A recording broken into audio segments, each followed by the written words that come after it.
Imagine you are walking alone down a quiet street at night. The air is still, and the world around you seems calm. Suddenly, you hear a loud noise behind you. Maybe it's the sound of something falling, or perhaps a door slamming somewhere in the distance. Before you even have time to think about what happened, your body reacts. Your shoulders tighten. Your heart begins beating faster. Your breathing becomes shallow. Your eyes widen as your brain focuses on the possible source of danger. What is interesting about this reaction is that it happens before conscious thought. You did not stop to analyze the sound, calculate the probability of danger, or logically decide that you should become alert. Instead, your body moved automatically. This automatic reaction is part of a biological survival system that has existed in humans and other animals for millions of years. Scientists often refer to it as the fight or flight response. This system evolved because early humans lived in environments where threats appeared suddenly and without warning. A predator might emerge from tall grass, a rock might fall from a cliff, another human group might attack unexpectedly. In situations like these, taking several seconds to think carefully about the situation could be fatal. The body needed a fast, automatic response that prepared a person to either confront the threat or escape from it. When the brain senses potential danger, signals travel through the nervous system almost instantly. Hormones are released into the bloodstream. The heart pumps faster to move oxygen toward the muscles. Breathing accelerates so the body can take in more oxygen. Blood flow shifts away from processes like digestion and toward systems needed for immediate survival. Muscles tighten, ready to move at a moment's notice. At the same time, the brain becomes extremely focused. Attention narrows, filtering out distractions so the mind can concentrate on whatever appears to be threatening. In a sense, the body temporarily reorganizes itself around one central question: how do we survive the next few seconds? For short periods of time, this response is remarkably effective. It can make a person stronger, faster, and more alert. Once the danger passes, the body usually returns to its normal state. Heart rate slows down, breathing becomes regular again, hormone levels drop, and the nervous system relaxes. However, the human brain has a unique feature that complicates this otherwise elegant survival system. Unlike many animals, humans have an extremely powerful ability to remember and imagine. The brain does not only react to immediate physical danger. It can also respond to memories of past events or expectations about possible future threats. This means the same biological alarm system designed to protect us from immediate danger can also be triggered by something that happened many years ago. A sound, a smell, a place, or even a certain facial expression might activate the body's stress response even when no real danger exists in the present moment. In other words, the human body can sometimes react not only to what is happening now, but to what once happened long ago. And that is where the story of trauma begins. Inside the human brain, there are small regions that specialize in processing emotion and memory. These structures are not very large, but they play an essential role in how we experience the world and how we remember it. Two of the most important parts involved in fear and memory are the amygdala and the hippocampus. The amygdala acts like an early warning system. Its job is to quickly evaluate incoming information from the senses and ask a simple question: could this be dangerous? It does not perform careful analysis. Instead, it reacts rapidly to patterns that resemble past threats.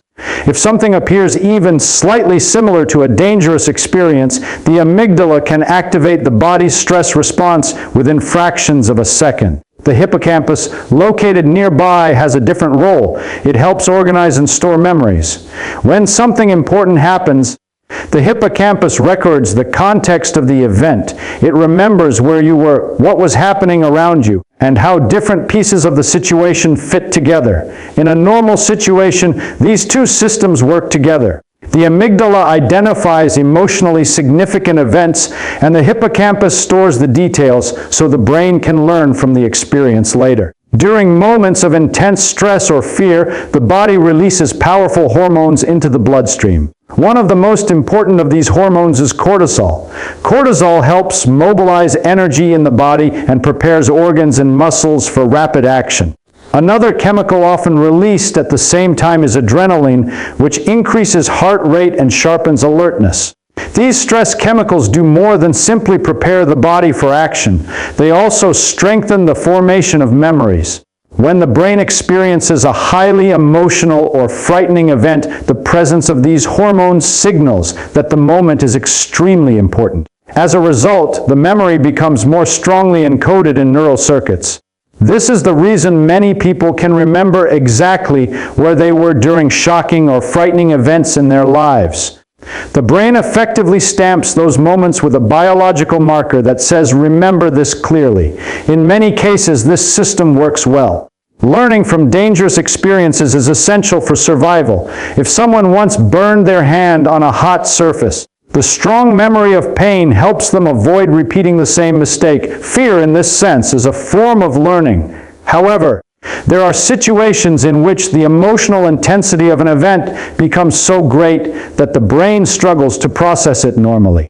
Instead of becoming a memory that gradually fades and integrates with other experiences, the event may become locked into the nervous system in a much stronger form. Trauma often emerges from experiences that overwhelm the brain's ability to organize and process what is happening. During such moments, the amygdala may become extremely active, signaling intense danger. Meanwhile, the hippocampus, which normally organizes memories in a coherent way, may function less effectively under extreme stress. The result can be a memory that remains fragmented, emotionally powerful, and difficult for the brain to place fully in the past. Instead of becoming an ordinary recollection, the experience may remain stored in a way that continues to influence how the body and brain respond to the world. Imagine again the smoke alarm in your house.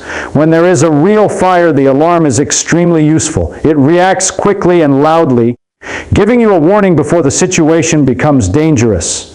But imagine that over time the alarm becomes more sensitive than it should be. Now it goes off not only when there is smoke from a fire, but also when someone makes toast, boils water, or takes a hot shower. The alarm is still doing its job detecting possible danger, but it is reacting to signals that are not actually threatening. Something similar can happen in the human brain after a traumatic experience. The brain systems responsible for detecting danger may become more sensitive than they were before. In particular, the amygdala can become more reactive to certain patterns that resemble past threats.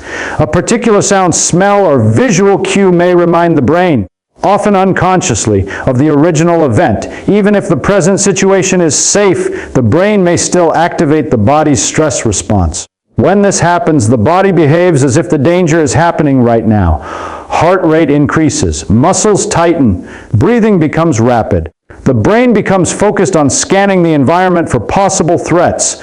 These reactions occur automatically, often before the conscious mind has time to evaluate whether there is any real danger. This is why people sometimes feel sudden anxiety, fear, or physical tension without immediately understanding why. The trigger may be something subtle in the environment that resembles a detail from a past traumatic event. The conscious mind may not recognize the connection, but the brain's threat detection systems react anyway. Scientists often discuss these patterns when studying conditions like post-traumatic stress disorder. In this condition, memories of traumatic events can remain unusually vivid and emotionally intense for long periods of time. Certain reminders can trigger strong emotional and physical reactions even decades after the original experience occurred. However, trauma responses exist on a spectrum. Not everyone who experiences trauma develops a clinical disorder. Many people simply notice that certain memories or situations produce unusually strong emotional reactions. The important point is that the nervous system can store patterns of response that persist for very long periods. One of the reasons this happens is that the brain is designed to prioritize survival over comfort. From an evolutionary perspective, it is safer for the brain to react too strongly to possible danger than to react too weakly. If a rustling sound in the bushes might be a predator, it is better to jump away quickly, even if it turns out to be nothing, than to ignore the sound and risk being attacked. This bias toward caution means the brain may hold on to certain fear-related patterns for many years. What once protected a person in a dangerous situation can continue to influence the body long after the original threat has disappeared. The remarkable aspect of this process is that it shows how deeply experiences can shape the nervous system. A single event may last only minutes or hours, but the patterns it creates in neural circuits can remain for decades. In this way, trauma demonstrates a fundamental property of the brain. Experiences are not simply remembered, they are physically encoded in the structure and activity of neural networks. One of the most important discoveries in modern neuroscience is that the brain is not fixed after childhood. For a long time, scientists believed that the brain developed early in life and then remained mostly unchanged. But research over the past several decades has shown something very different. The brain is constantly reshaping itself in response to experience. This ability is known as neuroplasticity. Neuroplasticity simply means that the connections between neurons can change. Every time you learn something new, practice a skill, or experience a strong emotion, small adjustments occur in the networks of the brain. Neurons communicate with one another through electrical and chemical signals. When certain pathways are used frequently, the connections along those pathways become stronger and more efficient. When pathways are rarely used, they may weaken over time. An easy way to imagine this is to picture a forest with no visible paths. If a single person walks through the forest once, the grass bends slightly but soon returns to normal. But if hundreds of people walk along the same route every day, the ground becomes worn down and a clear trail appears. Over time, that trail can turn into a permanent road. Something similar happens inside the brain. Experiences create pathways of neural activity. When certain patterns repeat, those pathways become easier for the brain to activate again in the future. Traumatic experiences can produce particularly strong pathways because they involve intense emotions, powerful stress hormones, and heightened attention. When the brain believes survival is at stake, it records the event with unusual strength. The neural circuits involved in fear and vigilance may become highly reinforced. As a result, the brain may become faster at activating those circuits later. Even years or decades after the original event, the same neural pathways can still exist. A situation that resembles the past experience may activate those pathways quickly, triggering the same physical reactions. This does not mean the brain is permanently damaged. Neuroplasticity works in both directions. Just as experiences can strengthen certain pathways, new experiences can gradually reshape them. The brain remains adaptable throughout life. However, the process is not simple or immediate. Neural networks that have been reinforced for many years can become deeply established. Changing them often requires repeated experiences that gradually alter the patterns of activity in the brain. Scientists are still studying exactly how these changes occur and why some individuals recover from traumatic experiences more easily than others. Factors such as genetics, early childhood experiences, social environments, and overall health may influence how the brain adapts to stress. Another important detail is that trauma does not affect only isolated parts of the brain. The nervous system operates as an interconnected network. Regions responsible for emotion, memory, decision-making, and bodily regulation constantly interact with one another. When trauma strengthens certain fear-related circuits, it may also influence how other brain regions function. For example, areas involved in attention and decision-making may become more focused on detecting possible threats. This can make a person more alert to danger, but may also create a persistent sense of tension or vigilance. In this way, trauma demonstrates how the brain is shaped by experience. Events from the past can leave lasting patterns in neural networks, influencing how the brain processes information long after the original situation has passed. Many people think of trauma as something that exists only in memory, as if it were simply a difficult story stored somewhere in the mind. But biologically, trauma is not limited to thoughts or recollections. The body itself participates in the experience of stress and fear. The brain, hormones, organs, and immune system are all connected in ways that allow emotional events to influence physical processes. When the brain detects danger, it activates a network that links the nervous system with hormone-producing glands throughout the body.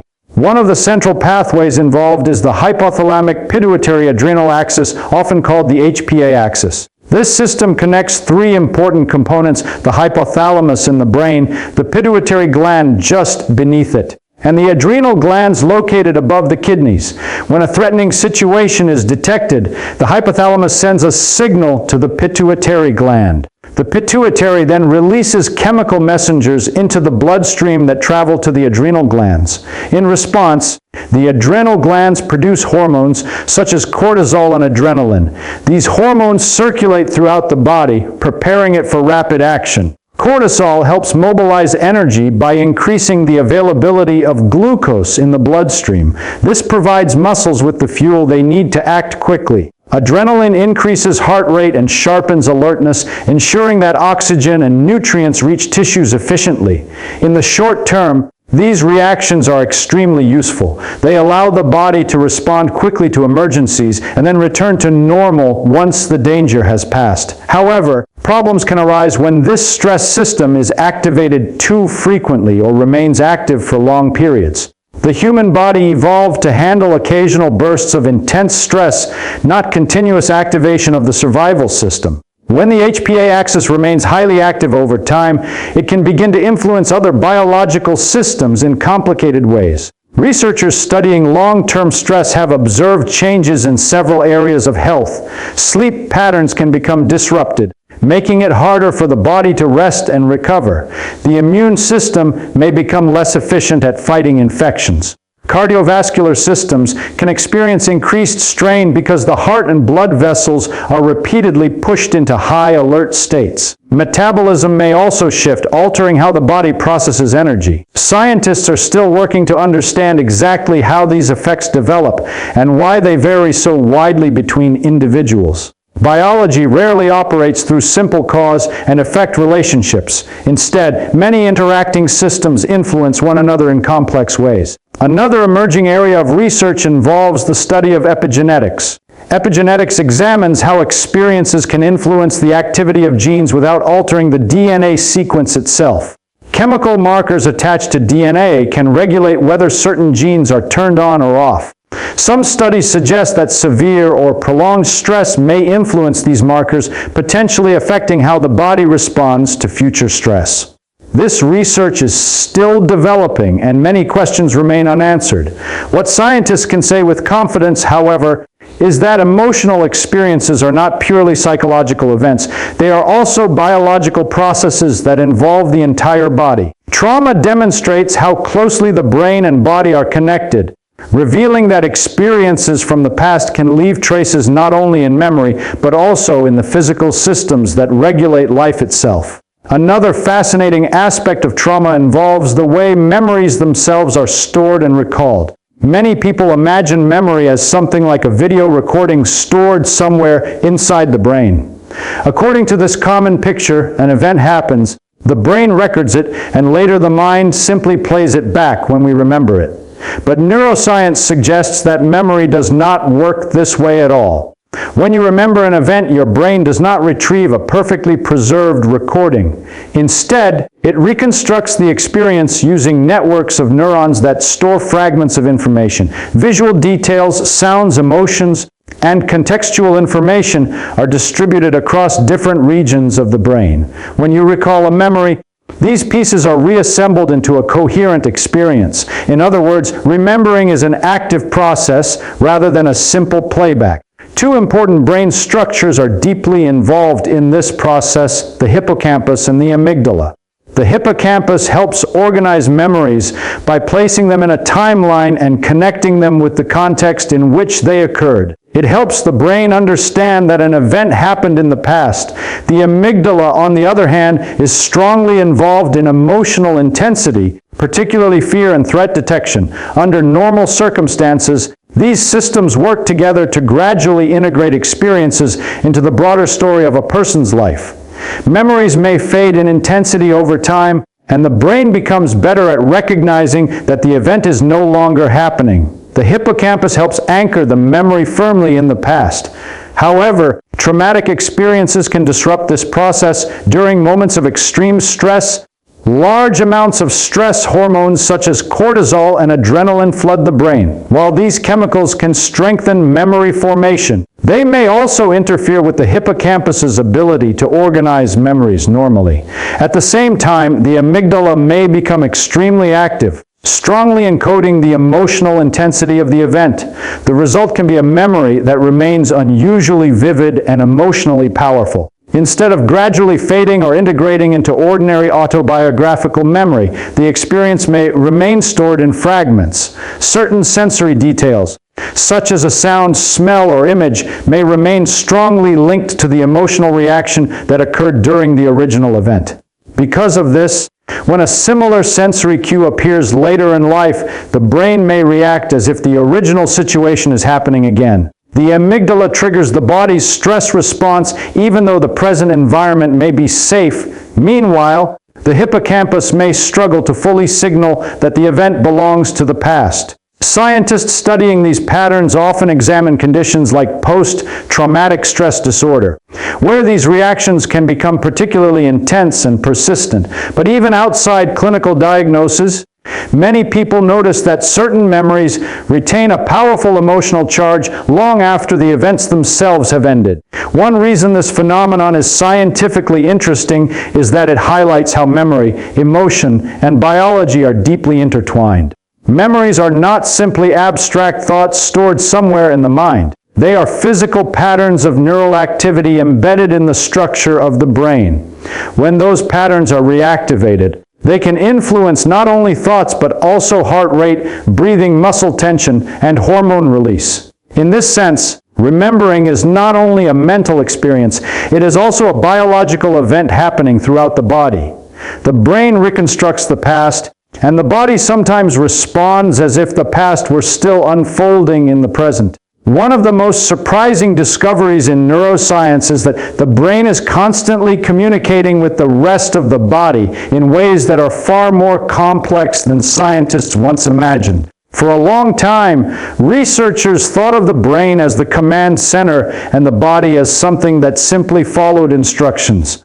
But modern research shows that the relationship is more like a conversation than a command. Signals travel back and forth continuously between the brain, organs, immune system, and even the microorganisms living inside the body. This means that emotional experiences can influence physical processes in subtle but persistent ways. When the brain repeatedly activates stress-related pathways, those signals do not remain confined to thoughts or emotions. They move through the nervous system and hormonal networks, influencing how organs function, how the immune system responds, and how the body regulates energy. One key communication route is the vagus nerve, a long nerve that connects the brain to many internal organs including the heart, lungs, and digestive system. The vagus nerve plays an important role in regulating the body's rest and recovery functions.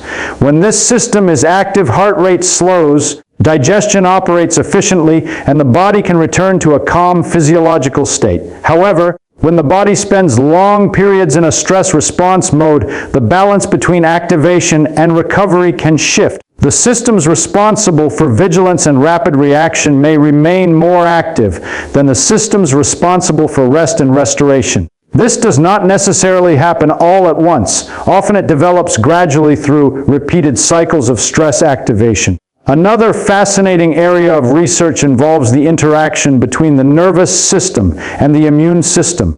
Scientists have learned that the immune system does not operate independently of the brain. Chemical signals from stress hormones can influence how immune cells behave. In some cases, long-term stress exposure appears to increase certain forms of inflammation in the body. Researchers are still investigating these patterns, but some studies suggest that chronic activation of the stress system may influence inflammatory signaling. This area of research is often discussed in relation to conditions such as chronic inflammation. Inflammation itself is not harmful in short bursts. It is a normal protective response used by the immune system to fight infection or repair injury. But when inflammatory signals remain elevated for long periods, they may affect many different tissues and systems. Another interesting connection involves the digestive system. The human gut contains a vast ecosystem of microorganisms collectively known as the gut microbiome. These microbes help digest food, produce certain vitamins, and interact with the immune system. Scientists have discovered that signals from the brain can influence this microbial community, and signals from the microbiome can influence the brain in return. This two-way communication is sometimes referred to as the gut-brain axis. It suggests that emotional states, stress levels, and neurological activity may influence digestive processes and microbial balance. At the same time, microbial signals can influence mood and cognitive function. None of this means that trauma directly causes specific diseases in a simple or predictable way. Biology is rarely that straightforward. But what scientists increasingly understand is that the body operates as an interconnected network. Emotional experiences are not isolated events in the mind. They are part of a complex system involving the brain, hormones, immune responses, and internal organs. In this sense, trauma can be understood as a pattern of signals that echoes throughout the body's communication networks. Even many years after the original event, those signals can continue influencing how the brain and body respond to the world around them. If we step back and look at the larger scientific picture, something remarkable begins to appear. The human body is not a simple machine that records events and then forgets them. It is a living system that constantly updates itself based on experience. Every experience, pleasant, painful, ordinary, or extraordinary, leaves some trace in the networks of the brain and body. Trauma is not unique because it creates a trace. All experiences do that. Trauma is unique because the trace it leaves can be unusually strong. When an event involves intense fear, uncertainty, or helplessness, the brain treats the moment as critically important for survival. Chemical signals flood the nervous system. Attention narrows. Memory systems work at maximum intensity. In that moment, the body is essentially saying, this information may be necessary to survive in the future. The problem is that the brain cannot always distinguish between a memory of danger and the presence of danger itself. The systems responsible for detecting threats are designed to react quickly, often before careful reasoning has time to intervene. That is why reminders of past experiences can sometimes trigger reactions that feel immediate and physical. Yet the same biological system also reveals something hopeful from a scientific perspective. The brain that learned these patterns is also capable of changing them. As discussed earlier, the brain possesses the ability known as neuroplasticity. Neural circuits strengthen when they are used repeatedly, but they can also weaken or reorganize when new patterns of experience appear. This does not happen instantly, and it does not follow a simple formula. Human biology is influenced by countless interacting factors: genetics, environment, relationships, learning, and even random chance. But the principle remains that the nervous system is dynamic. It is constantly adjusting its internal models of the world. Scientists studying memory have also discovered something interesting about the way memories change when they are recalled. Each time a memory is reactivated, it becomes briefly flexible before being stored again. This process is often described as memory reconsolidation. During this window, new information or experiences may slightly alter how the memory is encoded the next time it is stored. In simple terms, remembering is not only a way of revisiting the past, it is also a moment when the brain may quietly update how the past is represented. This idea is still being actively studied, but it highlights something profound about human biology. Our experiences are not frozen in time. They are continuously interpreted and reinterpreted by the brain. When we look at trauma through this scientific lens, the story becomes less about damage and more about adaptation. The brain and body reacted to an overwhelming situation by building extremely strong survival patterns. Those patterns may persist long after the original threat has disappeared, not because the body is malfunctioning, but because it is trying to protect the organism. Seen from this perspective, trauma reveals something fundamental about what it means to be human. We are not static beings. We are processes, dynamic systems shaped by every moment we experience. The brain carries echoes of the past, but it is also constantly constructing the future. And perhaps the most fascinating conclusion science offers is this: the same nervous system that remembers pain is also the system capable of reshaping how that pain is understood. The story written into the brain is not final. It is still being edited quietly and continuously as life unfolds.